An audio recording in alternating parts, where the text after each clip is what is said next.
Doctor BR Ambedkar Konaseema జిల్లా P Gannavaram మండలం ఓడిమూడి లంక వద్ద గోదావరి నదిలో ఆదివారం పడవ బోల్తా పడింది. ఈ ఘటనలో ఒకరు గల్లంతు కాగా 5గురు సురక్షితంగా బయటపడ్డారు. వరద ప్రభావిత లంక గ్రామాలకు వాటర్ ప్యాకెట్లు తీసుకెళ్తుండగా ఈ ప్రమాదం జరిగింది. ఆ సమయంలో 6గురు పడవలో ఉండగా వరద ప్రవాహానికి పడవ ఒక్కసారిగా బోల్తా పడింది. 5గురు లైఫ్ జాకెట్లు ధరించడంతో సేఫ్గా బయటపడ్డారు. వారిని స్థానిక మత్స్యకారులు రక్షించారు.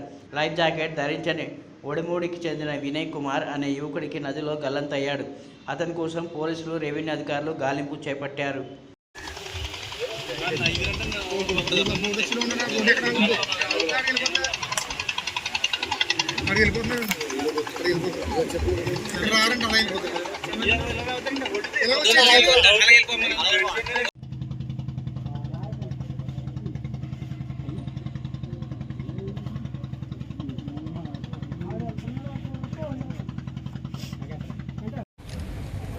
చాలా ఓడిపోయింది కార్నర్ కదండి.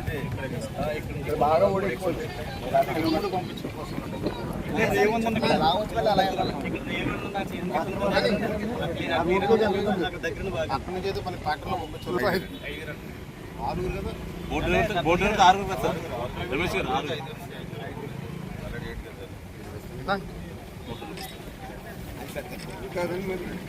మనకి మనకి